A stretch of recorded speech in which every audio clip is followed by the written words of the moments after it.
សួស្តីអ្នកទាំងអស់គ្នាស្វាគមន៍មកកាន់វីដេអូចែករំលែកចំណេះដឹងគណនេយ្យនិងពន្ធដារ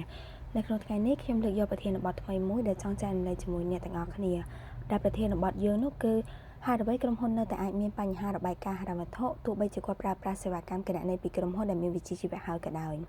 ចំមុននឹងបកស្រាយនៅចម្ងល់នេះខ្ញុំសូមបញ្យល់អ្នកទាំងអស់គ្នាឲ្យយល់ពីពាក្យថាសេវាគណនេយ្យជាមុនសិនបើយោងតាមប្រកាសស្តីអំពីការគ្រប់គ្រងអាជ្ញាប័ណ្ណប្រកបវិជ្ជាជីវៈគណនេយ្យនិងសវនកម្មដែលចេញដោយនាយកគណនេយ្យនិងសវនកម្មបានអនុញ្ញាតន័យថាសេវាគណនេយ្យគឺសំដៅទៅដល់សេវានៃការកត់ត្រាការចាត់ថ្នាក់ការវាស់វែងការបដូរបញ្ចូលនៃរបាយការណ៍ហិរញ្ញវត្ថុការបង្ហាញព័ត៌មានហិរញ្ញវត្ថុរួមបញ្ចូលទាំងសេវាពិនិត្យគណនេយ្យនិងការរៀបចំរបាយការណ៍ហិរញ្ញវត្ថុគំរូនិងសេវាប្រហាក់ប្រហែលផ្សេងទៀតរួមទាំងសេវាជំរះបញ្ជីក្រុមហ៊ុនចឹងក្រោយពីពេលដែលយើងយល់ពីអត្ថន័យនៃសេវាគណនេយ្យហើយយើងបកមកសំណួររបស់យើងវិញថាតើមូលហេតុអ្វីខ្លះដែលអាចបង្កឲ្យរបាយការណ៍ហិរញ្ញវត្ថុនៅតែមានបញ្ហាទោះបីជាប្រើប្រាស់សេវាកម្មគណនេយ្យពីក្រុមហ៊ុនដែលមានវិជ្ជាជីវៈហើយក៏ដោយអញ្ចឹងយើងអាចនិយាយបានថាមូលហេតុទាំងអស់នោះអាចមាន6ធំអញ្ចឹងមូលហេតុទី1គឺដោយសារតែការផ្ដល់ព័ត៌មានមិនគ្រប់គ្រាន់ពីក្រុមហ៊ុនវិជ្ជាជីវៈគណនេយ្យអាចបង្កើតបានរបាយការណ៍ហិរញ្ញវត្ថុដោយត្រឹមត្រូវបានប្រសិនបើក្រុមហ៊ុនផ្ដល់ឯកសារបានពេញលេញអញ្ចឹងបើករណីថាក្រុមហ៊ុនផ្ដល់ឯកសារឲ្យតែអ្នកកត់ត្រាអត់បានពេញលេញចឹងនៅពេលដែលរបាយការណ៍ដែលបង្កើតនៅប្រយុទ្ធចេញមកហ្នឹងក៏អាចនិយាយបានថាអត់ត្រឹមត្រូវ 100% ដែរព្រោះដោយសារតែអ្នកកត់ត្រាគឺគាត់ base ទៅលើឯកសារដែលគាត់បានទទួលមកដោយយើងបានតែចែកគ្នាអំពីវីដេអូមុនហើយថាឯកសារគណនេយ្យវាពិតជាមានសារៈសំខាន់ណាស់សម្រាប់ប្រតិបត្តិការអាជីវកម្មព្រមទាំងគណនេយ្យករឬក៏ម្ចាស់អាជីវកម្មអញ្ចឹងបើសិនជាករណីដែលថាបុគ្គលិករបស់បងអត់បានប្រមូលនៅឯកសារដូចជាវិក័យប័ណ្ណចំណូលចំណាយប្រកាន់ដៃទទួលប្រាក់ឬក៏ប័ណ្ណចំណាយអីមកអស់គ្រប់គ្រាន់នោះទេនៅហើយអត់បានបញ្ជូនតន័យទាំងអស់ហ្នឹងទៅអ្នកកត់ត្រាបានត្រឹមត្រូវឬក៏អស់គ្រប់ជ្រុងជ្រោយអញ្ចឹងរបាយការណ៍ដែលចេញមកហ្នឹងគឺវាអត់បានគ្រប់ជ្រុងជ្រោយនឹងពេញលេញផងដែរចឹងតកតងជាមួយនឹងចំណុចនេះបងគួរតែមានការប្រុងប្រយ័ត្នខ្ពស់ទៅលើការទុកដាក់ឯកសារនិងរៀបចំផ្ទៃក្នុងឲ្យបានល្អដើម្បីជៀសវាងនៅការផ្ដល់ព័ត៌មានឬក៏ទិន្នន័យមិនគ្រប់គ្រាន់ទៅឲ្យភ្នាក់ងារដែលវានាំឲ្យបញ្ជីរបស់ក្រុមហ៊ុនក៏មានបញ្ហាដូចគ្នា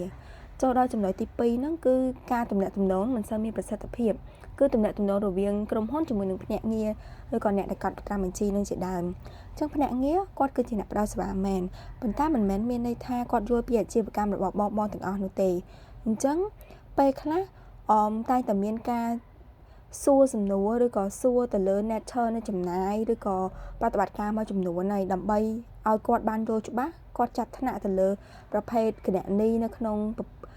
គណនេយ្យនោះបានត្រឹមត្រូវផងដែរអញ្ចឹងខ្ញុំឧទាហរណ៍ថាពេលខ្លះប្រតិបត្តិការអាជីវកម្មសកម្មភាពអាជីវកម្មរបស់បងមានជាការទិញលក់សាំងផងព្រមទាំងមានជាការចាក់សាំងសម្រាប់មានរថយន្តដែលជា fake asset របស់ក្រុមហ៊ុនឬក៏មានជួលរថយន្តអីមកប្រើប្រាស់យើងមានការចាក់សាំងដែរអញ្ចឹងនៅពេលដែលចំណាយថ្លៃសាំងហ្នឹងកើតឡើងដូចគ្នានៅពេលដែលយើងអត់បានស៊ីជម្រៅថាតើចំណាយណាដែលយើងជាថ្លៃដើមរបស់សកម្មភាពដែលយើងលក់សាំងហ្នឹងហើយចំណាយសាំងណាខ្លះដែលយើងយកមកចាក់សម្រាប់ operation អញ្ចឹងនៅពេលដែលយើងអត់បានស៊ីជម្រៅឬក៏ misunderstand ទៅលើប្រតិបត្តិការហ្នឹងវាអាចធ្វើឲ្យការចាត់ថ្នាក់ទៅលើប្រភេទ chart account មួយហ្នឹងគឺខុសផងដែរអញ្ចឹងនៅពេលដែលខុសប្រតិបត្តិរបាយការណ៍ហិរញ្ញវត្ថុដែលបង្កើតចេញមកហ្នឹងគឺមានភាពមិនត្រឹមត្រូវដែរអញ្ចឹងចូលដល់ចំណុចទី3ហ្នឹងគឺតកតងជាមួយនឹងការដែលមិនមានការត្រួតពិនិត្យផ្ទៃក្នុងបានត្រឹមត្រូវតកតងជាមួយនឹង internal control ចំពោះការងារភាគច្រើនគឺក្រុមហ៊ុនគាត់តែងតែគិតថានៅពេលដែលប្រើភ្នាក់ងារហើយគឺទុកការងារឲ្យភ្នាក់ងារគាត់ជាអ្នកគ្រប់គ្រងចាត់ចែងនិងធ្វើតែម្ដងអញ្ចឹងបងគិតបែបនេះគឺអាចនឹងអត់ត្រឹមត្រូវទេព្រោះដោយសារ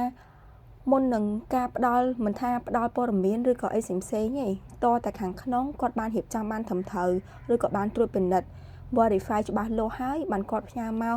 អ្នកដែលកត់ត្រាបញ្ជីគណនេយ្យមកគឺអាចប្រយុទ្ធចេញជា report បានត្រឹមត្រូវដែរអញ្ចឹងឧទាហរណ៍ថាឯកសារដែលបងផ្ទៃក្នុងឯកសារផ្ទៃក្នុងឬឯកសារច្បាប់ដើមអីផ្សេងនៅពេលដែលមុនពេលដែលបកគលមកឲ្យអ្នកកត់ត្រាហ្នឹងគឺអត់បានឆែកអត់បានត្រួតពិនិត្យទេថាត្រឹមត្រូវឬក៏អស់នៅប៉ុណ្ណឹងឬក៏មានបាត់ចំណុចណាខ្លះឬក៏ខ្វះឯកសារណាខ្លះទេចឹងនៅពេលដែលមកដល់ដៃអ្នកកត់ត្រាពេលខ្លះគាត់អាចនឹងអត់ដឹងទេថានៅក្នុងខែហ្នឹងបងមានចំណាយនឹងអត់ បើសិនជាករណីថាជាចំណាយ fixed expense ពេលខ្លះគាត់អាចនឹង cross check ទៅបងវិញហើយថាជាទូទៅក្រុមហ៊ុនបងគាត់មានបទបត្តិការដូចជាចំណាយថ្លៃទឹកថ្លៃភ្លើងជួលទីតាំងឬក៏មានចំណាយផ្សេងៗដែលជា fixed expense ប៉ុន្តែបើករណីថាវាមិនមែនជា fixed expense ទេវាយូរកើម្ដងឬក៏អីហើយនៅពេលដែលបងអត់បាន cross check ខាងក្នុងថាឯកសារនឹងបានផ្ដល់មកអត់ទេអញ្ចឹង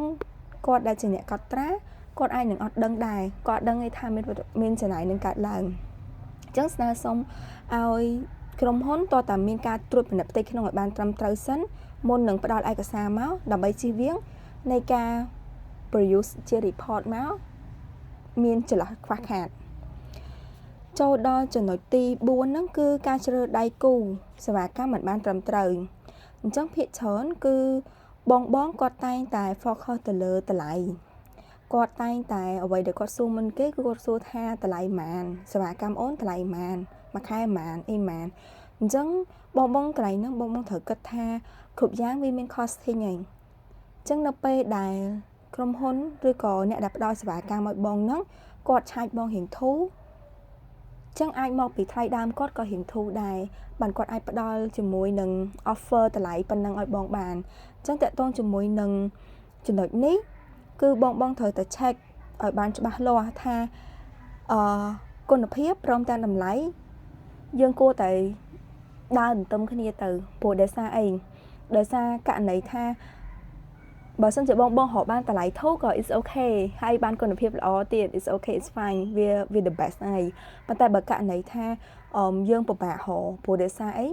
ជាទូទៅដូចខ្ញុំបាននិយាយចឹងថាគ្រប់សេវាកម្មទាំងអស់តែមាន costing ចឹងនៅពេលដែល costing គាត់ប្រើ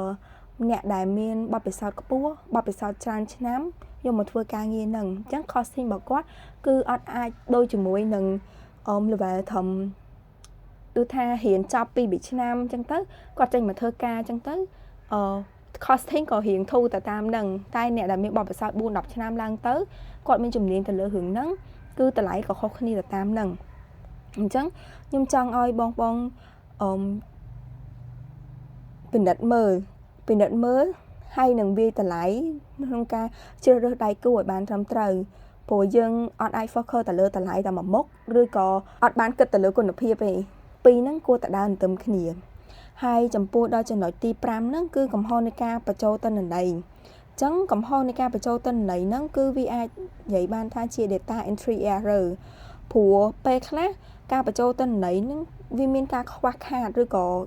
ចន្លោះដែរត្រឡប់ឲ្យវាជាការត្រឡប់លេខឬក៏ដាក់លេខ0លើសអីជាដើមឬក៏ចាត់ថ្នាក់ចំណាយខុសជាដើមឧទាហរណ៍ថាចំណាយជា expense ប៉ុន្តែយើងចាត់ថ្នាក់វាជា fixed asset ឬក៏ fixed asset ទៅជា expense វិញចឹងមានការត្រឡប់គ្នាឬវាជាកំហុសមួយនៃការបញ្ចូលទិន្នន័យក៏អាចធ្វើឲ្យរបាយការណ៍ហិរញ្ញវត្ថុរបស់យើង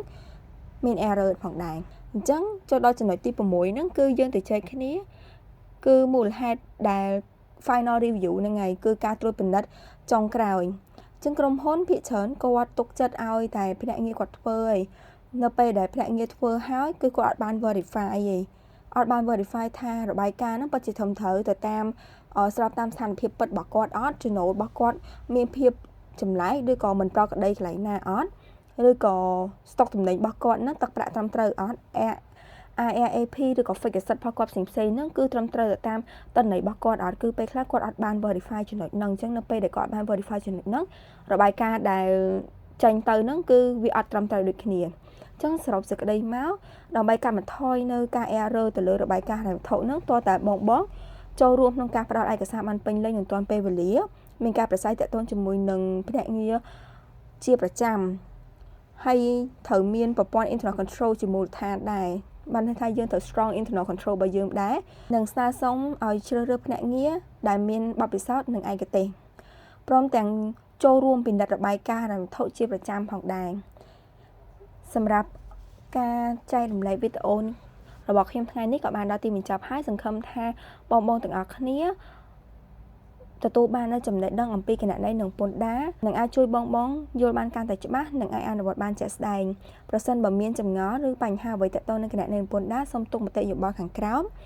ខ្ញុំនឹងយកមកពិភាក្សាឬក៏ចែករំលែកនៅវីដេអូក្រោយកុំភ្លេចចុច like share and subscribe ដើម្បីទទួលបានវីដេអូថ្មីៗបន្តទៀត ព្រោះថាចំណេះដឹងតូចៗជារៀងរាល់ថ្ងៃគឺជាគន្លឹះដែលធ្វើឲ្យអាជីវកម្មរបស់អ្នកទាំងអស់គ្នារឹងមាំសូមអរគុណសម្រាប់ការចំណាយពេលដ៏មានតម្លៃនៅលើប្រធានបទថ្ងៃនេះយើងនឹងជួបគ្នានៅវីដេអូក្រោយសូមអរគុណ